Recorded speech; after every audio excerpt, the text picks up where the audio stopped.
En el nombre del Padre, del Hijo, del Espíritu Santo. Amén. Señor Dios Padre Todopoderoso y Eterno, te damos gracias en el nombre de nuestro Señor Jesucristo por una semana más de vida. Gracias Todopoderoso por todo el alimento, por toda la vestimenta, por todo el trabajo, por toda la salud, por todo, Señor, lo que nos has dado, Padre Santo, en cada día de esta nueva semana. En tus manos queremos poner esta noche este estudio todopoderoso, para que no seamos nosotros, Señor, los que hablemos, sino que seas tú a través de tu palabra, llegando a cada corazón, a cada conciencia, a cada realidad, Señor. En tus manos colocamos cada familia, cada persona que lee tu palabra, Señor, cada semana, y que cada semana profundiza más acerca de tu conocimiento. Tu palabra es la verdad, Señor, y también a través de ella podemos conocerte a ti, que es lo que realmente importa a la hora de buscar la vida eterna. Bendito y alabado seas, Padre Celestial, Dios Todopoderoso y Eterno. Bendito y alabado seas, Señor Jesús, Maestro nuestro, Redentor, Mediador y Sumo Sacerdote de la humanidad. También te damos gracias, Espíritu Santo, Espíritu Divino, por ser tú nuestro Maestro, por guiarnos, por inspirarnos, por bendecirnos a través de los sacramentos. Gracias, Espíritu Divino, por no dejarnos solos. Santa Madre de Dios, también te damos gracias por tus oraciones, por tus bendiciones, por tu protección y por tu intercesión ante tu amado Hijo Jesucristo. Te pedimos que nos acompañes, Madre, en esta noche y no permitas que el demonio nos ataque o nos desconcentre. Te damos gracias también, oh Padre Santo, por este momento que nos has regalado ya desde hace 3 años. Y te pedimos, Señor, que nos permitas continuar esta labor, Señor. Aún en la enfermedad y en la salud, en la dificultad y en la abundancia. Que nunca se nos olvide, Señor, adorarte y venerarte a través del estudio de tu palabra. Bendito, alabado y adorado sea el Señor, y bendice cada hogar, cada persona que estudia tu palabra en espíritu y verdad. Ven Espíritu Santo, ven Espíritu Divino, ilumínanos, santifícanos y llénanos de tu presencia, llénanos de tu luz, para que no sea palabra de hombre la que se hable en este espacio, sino seas tú, Señor. Amén, amén y amén. En el nombre del Padre, del Hijo, del Espíritu Santo. Amén. Capítulo número 27 del libro de Números. La herencia de las hijas.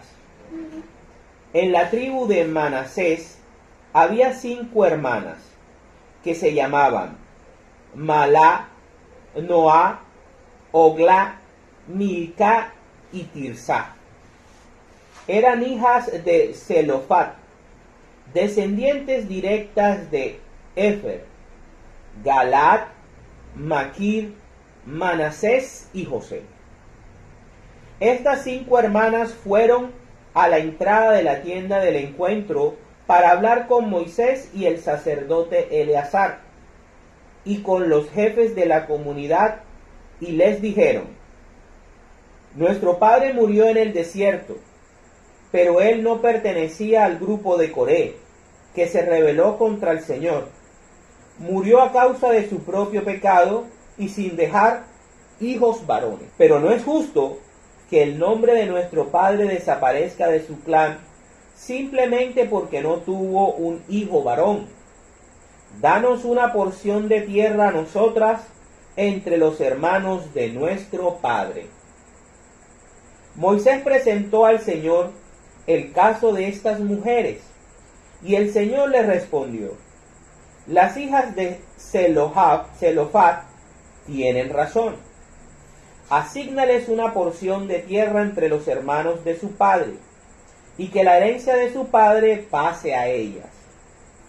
Di además a los israelitas que si alguien muere sin dejar hijo varón, su herencia pasará a manos de su hija.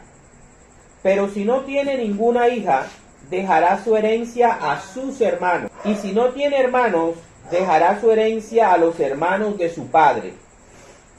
En caso de que su padre no haya tenido hermanos, dejará su herencia a su pariente más cercano. Esta será una ley para los israelitas, tal como yo te lo he ordenado a ti. Josué es designado sucesor de Moisés. El Señor le dijo a Moisés: sube a este monte de Abarim y mira la tierra que les he dado a los israelitas. Después que la hayas visto, morirás y te reunirás con tus antepasados, con tu hermano Aarón, ya que ustedes dos desobedecieron mis órdenes en el desierto de Sin, cuando el pueblo me hizo reclamaciones, y no me honraron delante de ellos cuando pidieron agua. Esto se refiere al manantial de Meribá, en Cades, en el desierto de Sin. Y Moisés dijo al Señor: Dios y Señor, tú que das la vida a todos los hombres, nombra un jefe que se ponga al frente de tu pueblo y lo guíe por todas partes, para que no ande como rebaño sin pastor. El Señor respondió a Moisés: Josué, hijo de Nun, es un hombre de espíritu. Tómalo y pon tus manos sobre su cabeza.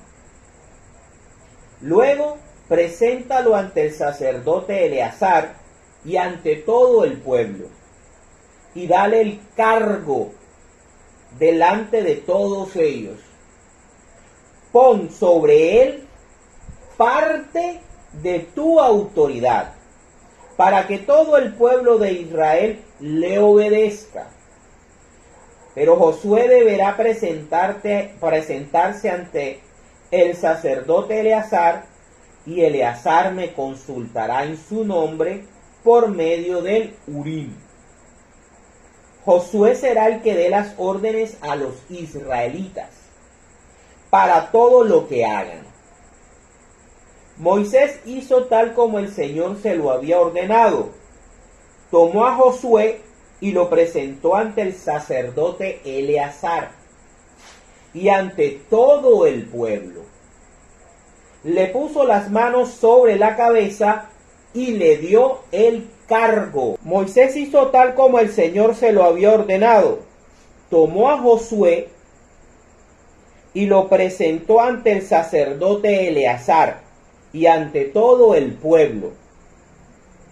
Le puso las manos sobre la cabeza y le dio el cargo, tal como el Señor lo había ordenado por medio de Moisés. Palabra de Dios. Te alabamos. En el día de hoy es uno de los textos muy importantes de la palabra de Dios. Exactamente hace 10 capítulos, en el capítulo 17 del libro del mismo libro del Número, nosotros estábamos viendo el tema de las tribus, de la autoridad de las tribus. El bastón de Aarón retoña. Y en esa ocasión nosotros hablábamos cómo Dios había escogido el liderazgo de Israel por medio del bastón de Aarón como líder sacerdotal de Israel. Y tomábamos como ejemplo o como texto auxiliar de ampliación este mismo texto.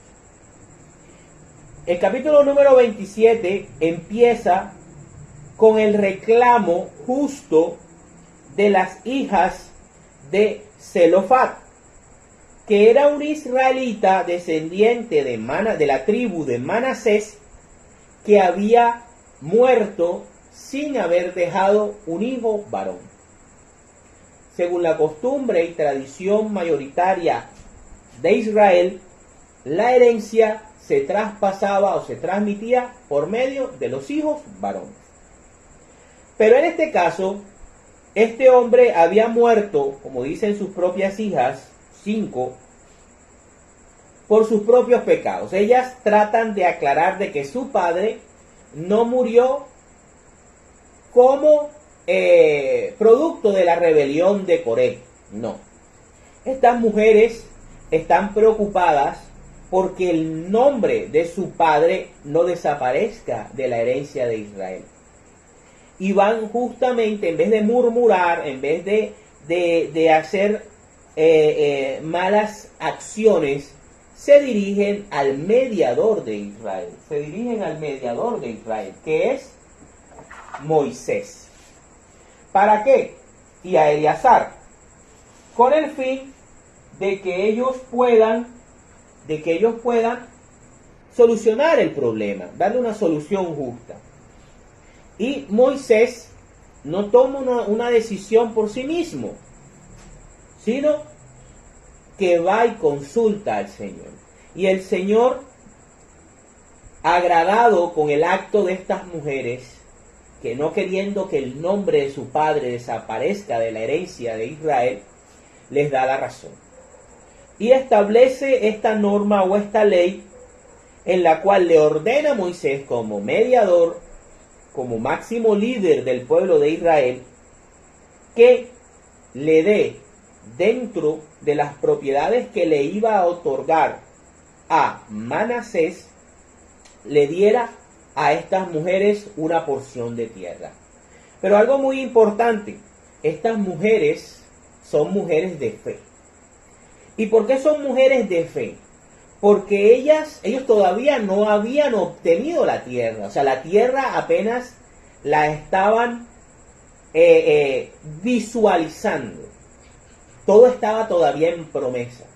Pero estas mujeres tenían tanta certeza de que Dios iba a cumplir su promesa, que ellas se la jugaron y fueron a reclamar los derechos de su padre hacia Dios o a Dios por medio de Moisés. ¿Sí?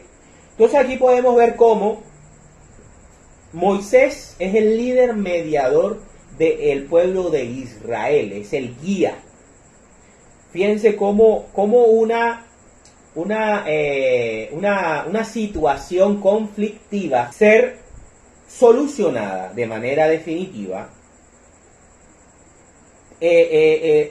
va hacia Moisés, que es el mediador y que es el líder reconocido del pueblo de Israel. ¿Sí? Y cómo Moisés diligencia esto, acompañado de Eleazar, que es el sumo sacerdote, diligencia esta situación delante de Dios y se resuelve de la manera más sabia. Obviamente más adelante veremos cómo a esta nueva ley que ordena Dios, se le van a colocar otras acotaciones para perfeccionar la norma. ¿Sí? Pero lo que más le agrada al Señor es dos cosas. Primero, que las mujeres sean mujeres de fe, que estén reclamando algo que ellas están visionando y que ellas creen que el Señor se los va a otorgar en el futuro. Ellas confían en el Señor, ¿sí? Y por eso se arriesgan y tienen la certeza de que les va a tocar a la tribu de Manasés, de donde es su padre, le va a tocar esa tierra que Dios les ha prometido. Y lo segundo que le agrada al Señor es la forma como ellas buscan que el honor de su padre, que el nombre de su padre no desaparezca de Israel. Entonces son unas mujeres de ejemplo, Y lo tercero es que ellas se dirigen a quien Dios había establecido como líder y como quien debía diligenciar y buscar una solución sabia y jurídica a este conflicto. Y esto es muy importante en el contexto de la siguiente parte del relato bíblico de este capítulo. Y es que el Señor ya va a empezar a entregarle la tierra prometida a Israel, pero le dice a Moisés que él no va a ver, él no va a entrar a la tierra prometida, y que debe subir al monte Abarim, de donde va a contemplar la tierra prometida, pero no va a entrar a ella. Y eso tiene mucha significancia, tiene mucho significado teológico. El Señor le dice a Moisés que va a morir, después que contemple la tierra prometida, va a morir, y que se va a reunir con su hermano Aarón, porque ellos lo desobedecieron y lo deshonraron frente al pueblo en el manantial de Meribá, ¿sí? Que también lo vimos capítulos anteriores. Entonces Moisés, como todo hombre de Dios, como todo hombre al servicio de su pueblo, Moisés no piensa en sí mismo. Yo pienso que Moisés ya sabía para dónde iba y cómo el Señor lo iba a tratar después de la muerte. Y lo que hace Moisés es preocuparse por Israel, por su pueblo. Y lo que hace es que básicamente le hace una petición bien hermosa. Señor, tú que le das vida a todos los hombres, nombra a un jefe, nombra a un líder, nombra a alguien, nombra a alguien que guíe por todas partes a este pueblo, a tu pueblo, para que ellos no anden cada uno por su cuenta. Y ahí es donde comenzamos nosotros a entender la necesidad que vio Cristo de crear el cargo de San Pedro. Porque San Pedro no es una persona, no es en la persona, ¿verdad? No es en la persona en la que va a recaer, sino en el cargo. Cuando Cristo, más adelante lo veremos, no hace especial tanto a la persona de Pedro, sino al cargo de Pedro, ¿sí? Y es lo mismo que está pidiendo aquí Moisés en el capítulo 27 de Números. Señor, todo pueblo, toda congregación, toda nación tiene que tener un líder que los guíe, que los oriente, que no los deje que sigan cada uno por su cuenta, sino que los guíe. Y eso es lo que hace Moisés. Entonces el Señor le responde y le dice que Josué, hijo de Nun, va a ser el hombre que está lleno del Espíritu Santo. Fíjense que el líder del pueblo de Israel tiene que estar lleno del Espíritu Santo. O sea, tiene que ser un hombre santo. Y me llama la atención porque le hace imposición de manos. El Señor le dice, tómalo y pon tus manos sobre su cabeza. O sea, úngelo, ¿sí? Ponle la imposición de manos. Aquí ya estamos viendo cómo la sucesión apostólica sucede con el acto de la imposición de manos. Y aquí lo va a hacer Moisés. Moisés está lleno del Espíritu Santo.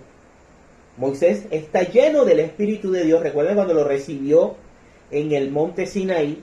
Y ahora va a transmitírselo a Josué para colocarlo en el cargo de líder y guía espiritual de Israel. ¿Sí? Fíjense cómo la figura está bien hechecita. ¿Cómo está bien hecha? Y es prefigura. Recordemos que todo lo del Antiguo Testamento es prefigura de todo lo del Nuevo Testamento. En el Antiguo Testamento existía como prefigura, como sombra, y en el Nuevo Testamento va a existir de manera definitiva. ¿Sí? Me llama la atención otra cosa. Le dice, pon sobre él parte de tu autoridad. Eso es muy importante, porque la palabra nos está diciendo de que Moisés no pierde toda la autoridad y toda la fuerza que Dios le había otorgado, sino que le traspasa a Josué, una parte. Así como Jesús, cuando le dice a Pedro, y tú eres Pedro, y sobre esta piedra edificaré mi iglesia, Jesús no está cediendo su autoridad completa, no está cediendo ser en la cabeza de la iglesia, no está cediendo ser el rey, sino que está haciendo o está instituyendo una mayordomía. Está encargando a alguien, así como Moisés encarga a Josué para que siga guiando y entre Israel a la tierra prometida. Así Jesús va a encargar o va a instituir el cargo de Pedro y de ahí en adelante sus sucesores apostólicos, para que guíen al verdadero pueblo de Dios, a la iglesia que él instituyó, a la iglesia que él fundó. Entonces, ¿cuál es la iglesia verdadera? ¿Cuál es la iglesia de Cristo? La iglesia donde está Pedro, la que guía a Pedro, la que tiene a Pedro. Así como el pueblo de Israel, el verdadero pueblo de Israel era donde estaba Josué. Entonces es muy importante porque Moisés, así como Jesús, no cede la totalidad de la autoridad, sino que le da una parte. Y esa parte, fíjense, ¿para qué sirve? ¿Para qué Moisés le da una parte de su autoridad a Josué por medio de la imposición de manos? Miren lo que dice el Señor, dice: pon sobre él parte de tu autoridad para que todo el pueblo de Israel lo obedezca. Para que todo el pueblo de Israel lo obedezca. Esa es la razón por la cual hay un papa. Esa es la razón por medio de la cual Cristo colocó como piedra pequeña a Pedro y lo instituyó como cargo. Ahora, fíjense que nosotros estamos viendo esto en un contexto. ¿Y cuál es el contexto? La muerte de Moisés. Moisés no iba a ser eterno. Moisés no iba a estar presente en Israel hasta la venida de Jesús, ni hasta el fin del mundo. Moisés tenía que morir, y él lo va a decir en Deuteronomio: ya yo estoy viejo, tengo 120 años. ¿Sí? Ahora lo vemos. Entonces, necesitamos a un hombre elegido por Dios, miren que Dios lo elige, donde Moisés le ceda una parte de su autoridad para que el pueblo de Israel le obedezca. Cristo le otorga las llaves del reino de los cielos, aunque él es el dueño de las llaves. Jesús es el dueño de las llaves del reino de los cielos. Es el dueño. Él lo dice en Apocalipsis. Pero él se las entrega a su mayordomo, como lo vimos en ese capítulo 17, que el rey le otorgaba a Hilquías, ¿verdad?, las llaves, para que fuera el mayordomo y fuera padre de Judea y de Jerusalén, mientras que el rey estuviera ausente. Recordemos que Jesús está ausente porque está ministrando en el santuario celestial como mediador de la nueva alianza y como sumo sacerdote de la nueva alianza. Jesús está ejerciendo los dos papeles que en el Antiguo Testamento estaban divididos en Moisés y Aarón, y después Eleazar. ¿Sí? Fíjense que también dice que Josué no tomará decisiones propias por sí mismo, solo, sino que, ayudado con el sacerdote Eleazar le consultará en su nombre por medio del Urim, y que Josué será el que le dé las órdenes a los israelitas para todo lo que hagan. Pasa lo mismo con el Papa. El Papa es el guardián de la doctrina de Cristo, es el guía máximo de la iglesia en la tierra, de los que estamos todavía peregrinando en la tierra, y por eso nosotros le debemos una obediencia, más que todo por Cristo, más que todo porque Cristo así lo estableció, Cristo así lo dijo, Cristo así lo ordenó. Y aunque son hombres pecadores, son hombres que tienen fallas como cualquier ser humano, tienen una autoridad cedida por Cristo. Una parte de la autoridad. ¿Para qué? Para que el pueblo de Dios, la iglesia, lo siga. Y él, cuando toma decisiones desde la cátedra de Pedro, desde el cargo de Pedro, no puede fallar. ¿Y por qué no puede fallar? Porque así como Josué tomaba o daba las órdenes después de consultarle a Dios por medio de Eleazar, las decisiones que tomaba Josué venían de Dios. Venían de Dios. O sea, el Papa es infalible no por su propia naturaleza, que es pecadora, sino por quien lo sustenta, por quien lo guía, que es el Espíritu Santo, que es Dios. Y eso es una norma de fe, como las 5 mujeres, las 5 hijas de Zelofad, que piden a Moisés y al Señor justicia sobre una tierra que apenas están contemplando. ¿Sí? Entonces podemos ver eso muy claramente. Aquí podemos ver cómo existe el cargo de líder del pueblo de Israel, así como en el Nuevo Testamento existe el cargo del papado. Esto es la sustentación bíblica del cargo de papado, ¿sí? Así como en el Antiguo Testamento existía un liderazgo, una cabeza que guiaba a Israel. Primero va a ser Josué, después van a ser los jueces, después van a ser los reyes, empezando por Saúl, David, Salomón, etc.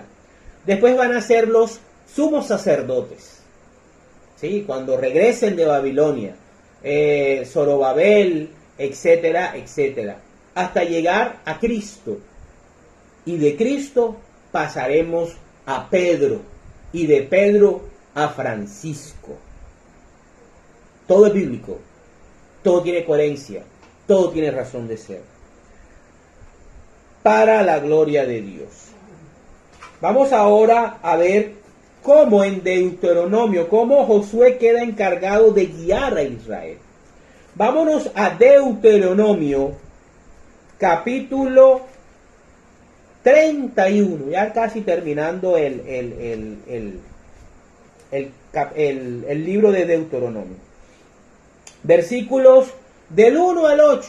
Vamos a ver qué dice. Dice: despedida y muerte de Moisés. Josué, sucesor de Moisés. Moisés habló de nuevo a todo Israel y dijo lo siguiente: yo tengo 120 años y ya no tengo fuerzas para andar de un lado para otro, las limitaciones humanas. Además, el Señor me ha dicho que no cruzaré el Jordán, pero el Señor su Dios marchará delante de ustedes, como hace en el Nuevo Testamento el Espíritu Santo. Y al paso de ustedes destruirá estas naciones para que ocupen su territorio. Josué irá al frente de ustedes como jefe, tal como lo ha dicho el Señor. El Señor hará con estas naciones lo mismo que hizo con Sihón y con Og, reyes de los amorreos, y con sus países, a los cuales destruyó. Y cuando el Señor haga que estas naciones caigan en poder de ustedes, deben hacer con ellas todo lo que les he ordenado. Tengan valor y firmeza. No tengan miedo ni se asusten cuando se enfrenten con ellas, porque el Señor su Dios está con ustedes y no los dejará ni los abandonará. Después llamó Moisés a Josué y le dijo en presencia de todo Israel: ten valor y firmeza, porque tú tienes que llevar esta gente al país que el Señor juró a los antepasados de ustedes que les daría, y tú serás quien los haga tomar posesión. El Señor mismo irá delante de ti y estará contigo, no te abandonará ni te desamparará. Por lo tanto, no tengas miedo ni te acobardes. Palabra de Dios. Es como si estuviéramos escuchando a Cristo cuando le habla a Pedro y le dice: Satanás ha pedido zarzallarlos, pero yo he pedido por ti, para que cuando vuelvas fortalezcas a tus hermanos. Como si es lo mismo, es la misma situación. También podemos ver aquí, que lo veremos más adelante, cuando lo toma aparte y le dice: Pedro, ¿me amas? Sí, Señor. Apacienta mis corderos. Y lo dice 3 veces. Lo vamos a ver ahorita. Pero vemos claramente aquí cómo el Señor nos deja ver la limitante de la naturaleza humana. El ser humano es mortal. Por lo tanto, en el presupuesto de Dios está la sucesión apostólica. Y como vimos en número 27, la sucesión apostólica se hace por medio de la imposición de manos.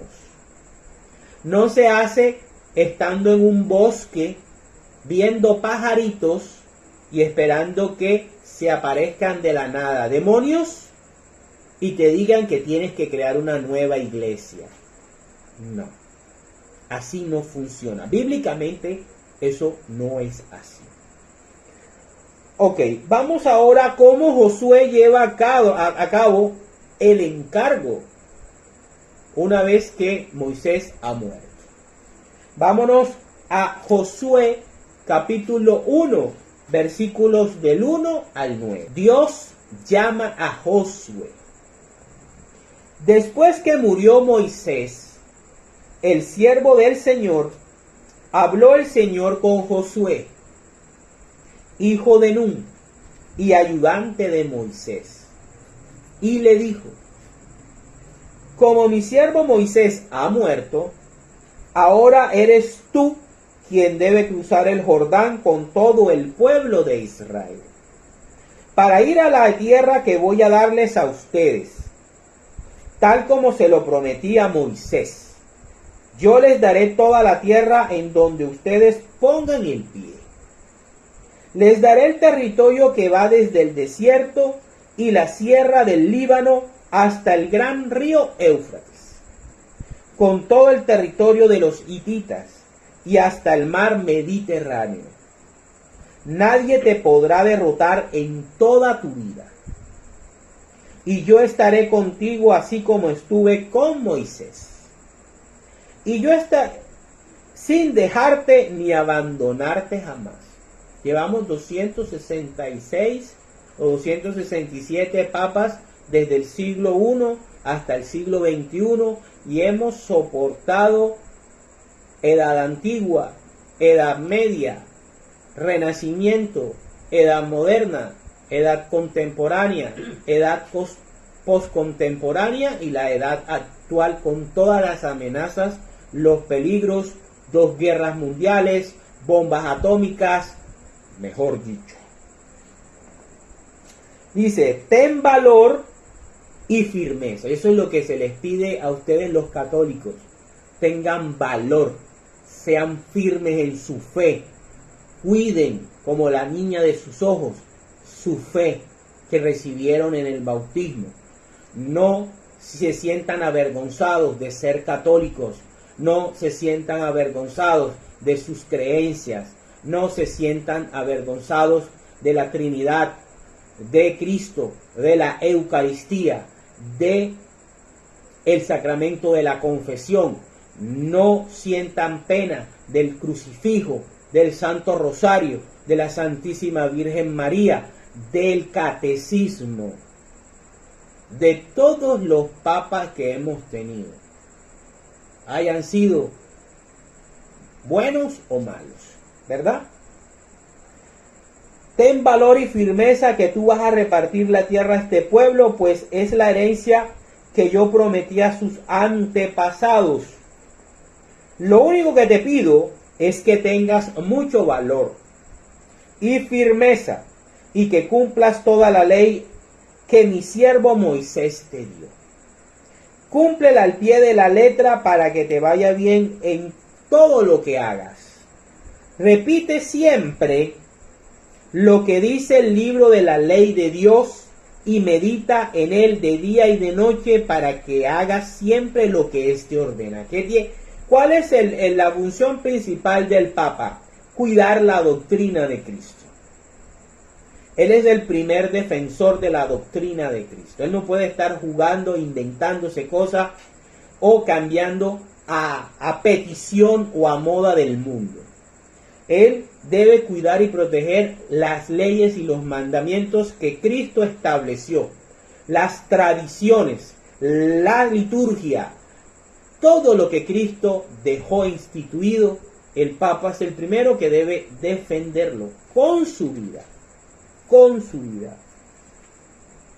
Yo soy quien te manda que tengas valor y firmeza. No tengas miedo ni te desanimes, porque yo, tu Señor y Dios, estaré contigo donde quiera que vayas. Palabra de Dios. Te alabamos, Señor. Entonces vemos aquí cómo en el Antiguo Testamento el Señor establece un cargo de liderazgo dentro del pueblo de Israel que sea capaz de guiar al pueblo. Que cuando se tengan que tomar decisiones se consulte a Dios y que sea esa persona la que dé las órdenes y que el pueblo ejecute esas órdenes.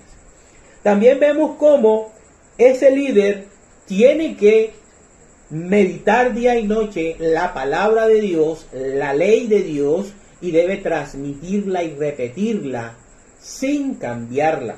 Por eso la Iglesia Católica no puede estar cambiando lo que durante muchos siglos y desde nuestro Señor Jesucristo la Iglesia en su tradición oral y después escrita ha hecho. Por eso nosotros no podemos estar acomodándonos a las ideas y a las creencias de cada siglo.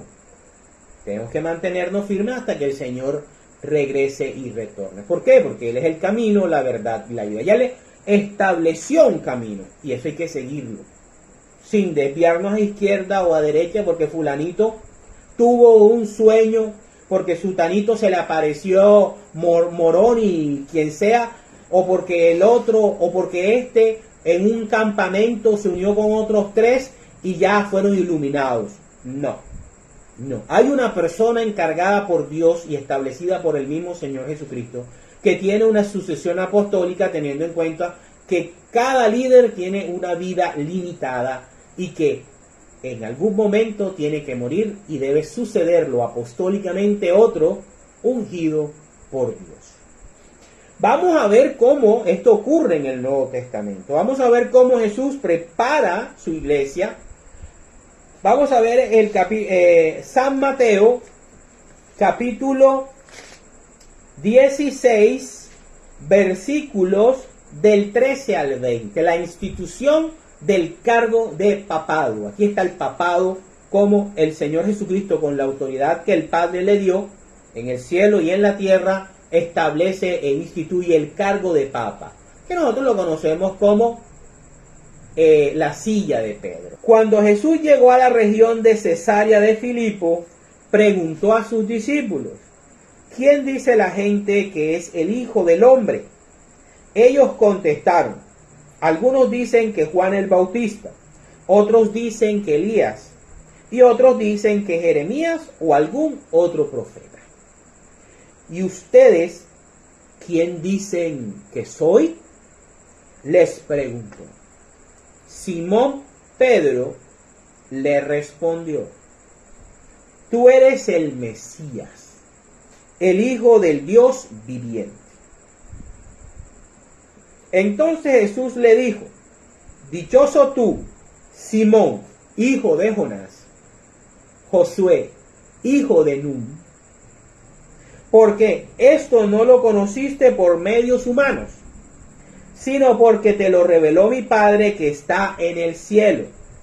Y yo te digo que tú eres Pedro, y sobre esta piedra voy a construir mi iglesia, y ni siquiera el poder de la muerte podrá vencerla. Te daré. Está hablando el Rey, está hablando el Señor, está hablando Dios. Te daré las llaves del reino de los cielos. Lo que ates aquí en la tierra también quedará atado en el cielo. Y lo que tú desates aquí en la tierra también quedará desatado en el cielo. Luego Jesús ordenó a sus discípulos que no dijeran a nadie que él era el Mesías. Palabra del Señor. Gloria a ti, Señor Jesús. Primer punto. Los otros apóstoles le dicen a gente, cuando Jesús le hace la pregunta, ¿quién dice la gente que soy yo? Los otros discípulos responden lo que el mundo cree que es Jesús, lo que los judíos creen que es Jesús. Pero Jesús quiere saber lo que la iglesia piensa, lo que su iglesia cree de él. La doctrina más importante del cristianismo.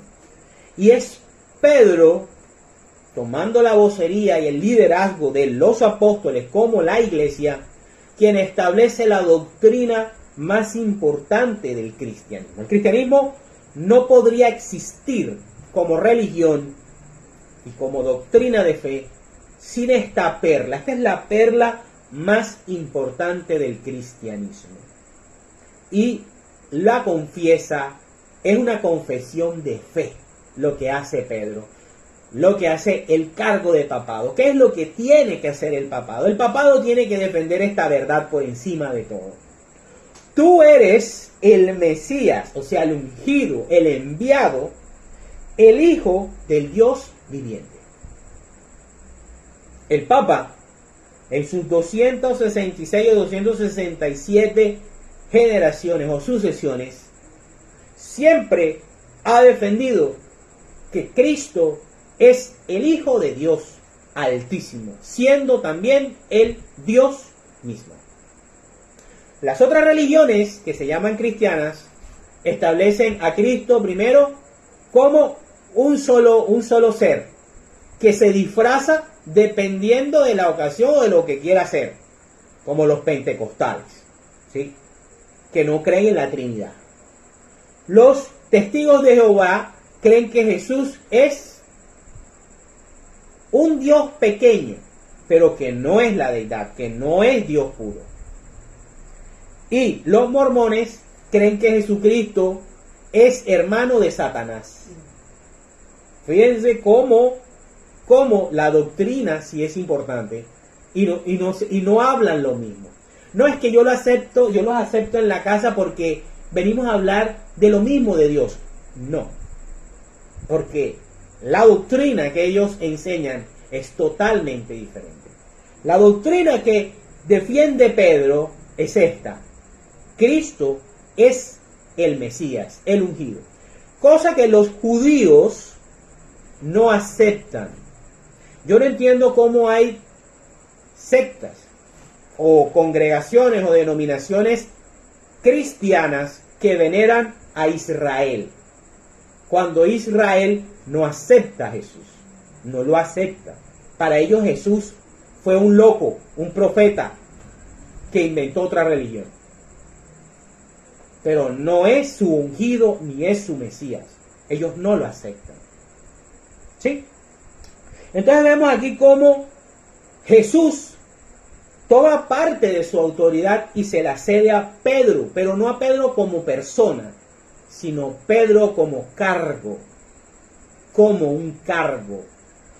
Tú serás esa piedra pequeña en la cual edificaré mi iglesia, porque tú serás la cabeza visible de mi iglesia cuando yo esté en el lugar santísimo, o sea, en el cielo, ministrando como mediador de la humanidad y como sumo sacerdote de la humanidad. Y tú recibirás de mí la orientación, la guía y la autoridad para que todo lo que decidas acá, yo lo respaldo. Todo lo que desates, yo lo respaldo. Eso es lo que trata de decir Jesús. No se lo dice a José Smith, no se lo dice a Elena de White, no se lo dice a Carlos Parham, no se lo dice a Charles Taylor, no se lo dice a ninguno de los otros que han inventado, a Enrique VIII no se lo dice, no se lo dice a Martín Lutero, se lo dice a Pedro y está escrito en las Escrituras. Vamos ahora a ver cómo esto pasa antes de la crucifixión y de la muerte de nuestro Señor Jesucristo. Vamos a ver cómo esto no es un delirio de Cristo antes de morir, sino que es un plan y un proyecto eterno de Cristo y cómo lo reafirma después de la resurrección. Vámonos a el Evangelio de San Juan, capítulo 21, versículos del 2 al 19. Dice: estaban juntos Simón Pedro, Tomás, al que llamaban el gemelo, que había sido el incrédulo, Natanael, que era de Caná de Galilea, los hijos de Zebedeo, y otros 2 discípulos de Jesús. Simón Pedro les dijo, fíjense cómo Pedro siempre lleva la autoridad y la dirección de los discípulos. Voy a pescar. ¿Qué le dijo Jesús a sus discípulos? Síganme y los haré pescadores de hombres. Ellos contestaron, nosotros también vamos contigo. Fueron pues y subieron a una barca. ¿De quién? La barca de Pedro. Pero aquella noche no pescaron nada. Cuando comenzaba a amanecer, Jesús se les apareció en la orilla. Pero los discípulos no sabían que era Él. Jesús les preguntó, muchachos, ¿no tienen pescado? Ellos le contestaron, no. Jesús les dijo, echen la red a la derecha de la barca, y pescarán. Así lo hicieron. O sea, están siguiendo las órdenes de Dios. Y después no podían sacar la red por los muchos pescados que tenían.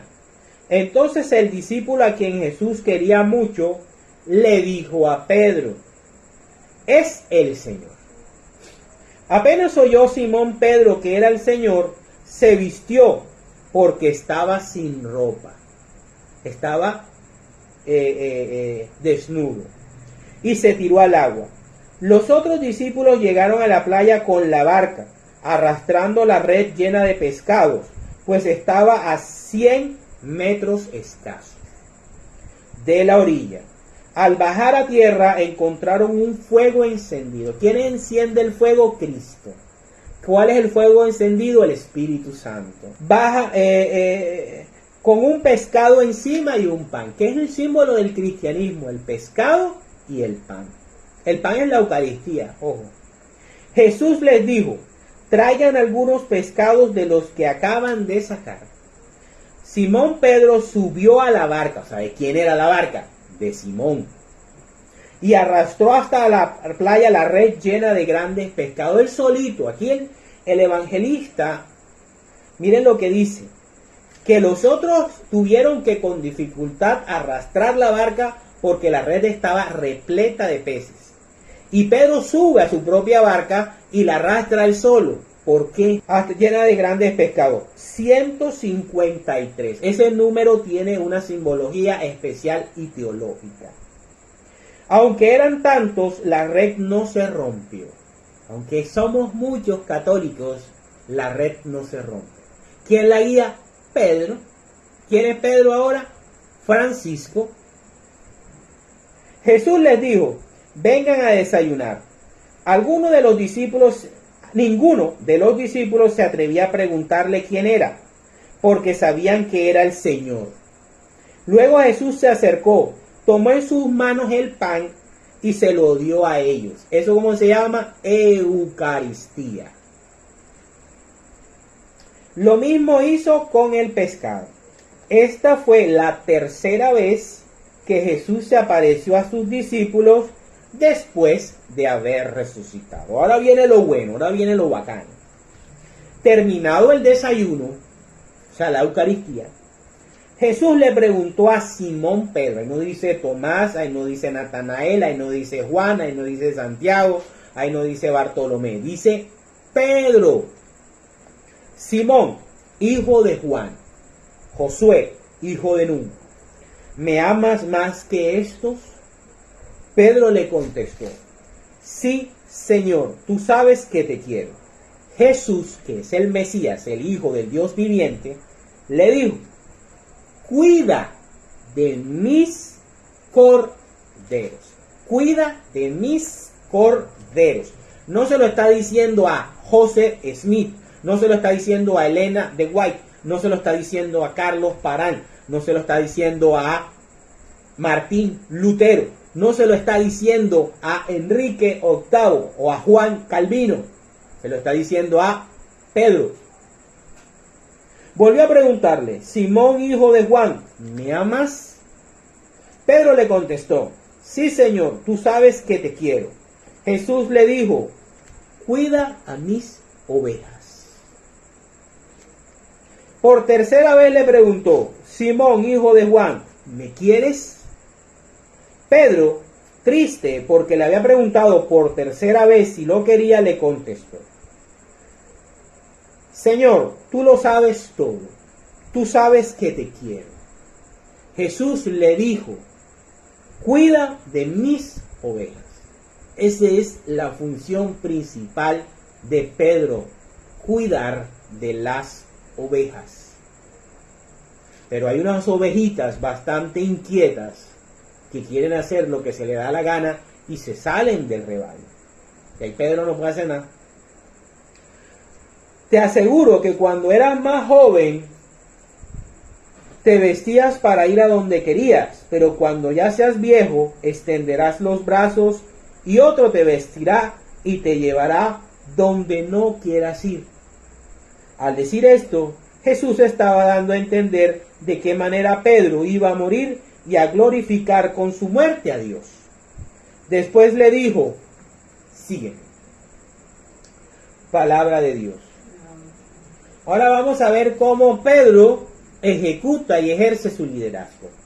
Vamos a Hechos, el día de Pentecostés. Hechos, capítulo 2, versículos del 14 al 24 y después del 36 al 42. Dice, discurso de Pedro. Este es en el contexto de Pentecostés. Hay judíos de todas las naciones de la tierra. ¿Sí? Entonces Pedro se puso de pie junto con los otros 11 discípulos. Pedro por encima o con la autoridad sobre los otros discípulos. Y con voz fuerte dijo, judíos y todos los que viven en Jerusalén, sepan ustedes esto y oigan bien lo que les voy a decir. Estos no están borrachos como ustedes creen, ya que apenas son las 9 de la mañana. Al contrario, aquí está sucediendo lo que anunció el profeta Joel cuando dijo, sucederá que en los últimos días, dice Dios, derramaré mi espíritu sobre toda la humanidad. Católica. ¿Sí? La promesa es católica. Los hijos e hijas de ustedes comunicarán mensajes proféticos, los jóvenes tendrán visiones y los viejos tendrán sueños. También sobre mis siervos y siervas derramaré mi espíritu en aquellos días y comunicarán mensajes proféticos. En el cielo mostraré grandes maravillas y sangre, fuego y las nubes de humo en la tierra. El sol se volverá oscuridad y la luna como sangre, antes que llegue el día del Señor, día grande y glorioso. Pero todos los que invoquen el nombre del Señor alcanzarán la salvación. Escuchen pues, israelitas, los que les voy a decir. Como ustedes saben muy bien, Dios demostró ante ustedes la autoridad de Jesús de Nazaret, haciendo por medio de él grandes maravillas, milagros y señales. Y a ese hombre que conforme a los planes y propósitos de Dios fue entregado, ustedes lo mataron, crucificándolo por medio de hombres malvados. Pero Dios lo resucitó, liberándolo de los dolores de la muerte, porque la muerte no pudo tenerlo dominado. Ahora vamos a ver qué dice del 36 al 42. Dice: sepa todo el pueblo de Israel con toda seguridad que a este mismo Jesús a quien ustedes crucificaron, Dios lo ha hecho Señor y Mesías, lo que él le había confesado en Mateo 16. Cuando los allí reunidos oyeron esto, se afligieron profundamente y preguntaron a Pedro y a los otros apóstoles, a Pedro y los otros apóstoles: hermanos, ¿qué debemos hacer? Pedro les contestó desde su cátedra, ex cátedra: vuélvanse a Dios y bautícense cada uno en el nombre de Jesucristo. No con el nombre de Jesucristo, en el nombre de Jesucristo. Y lo que vemos en Mateo 28, del 16 al 20, es que ese en el nombre es en el nombre del Padre, del Hijo y del Espíritu Santo. ¿Sí? Eso es lo que dice Pedro, y eso es lo que ha defendido Pedro estos 21 siglos. No desde 1906 que vienen a hablar y a decir que solamente con el nombre, no.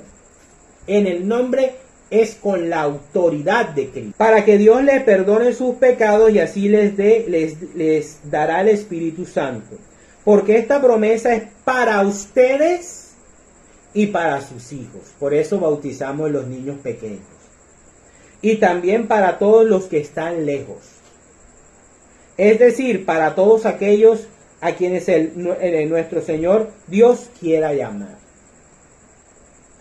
Con estas palabras con estas y otras palabras, Pedro les habló y les aconsejó diciéndoles: apártense de esta gente perversa. ¿De quién? De los judíos incrédulos. Así pues, los que hicieron caso de su mensaje fueron bautizados. ¿El mensaje de quién? De Pedro. Y aquel día se agregaron a los creyentes unas 3,000 personas. Y eran fieles en conservar la enseñanza de los apóstoles, tradición apostólica. La tradición apostólica. No se pusieron a inventar nuevos evangelios, ni nuevas doctrinas, ni a sacar nuevas iglesias que crean ahí de la nada. Miren, los que pertenecen a la iglesia de Jesucristo, de la verdadera. Así pues le hicieron caso al mensaje de Pedro, se bautizaron en el nombre de Jesús, o sea, en el nombre del Padre, del Hijo y del Espíritu Santo. Y se agregaron unas 3,000 personas, 3 plenitud y 1,000 mucho. Y eran fieles en conservar la enseñanza de los apóstoles. Por eso la iglesia es una santa católica apostólica. ¿Sí? Y en compartir lo que tenían y en reunirse para partir el pan y en la oración. Palabra de Dios.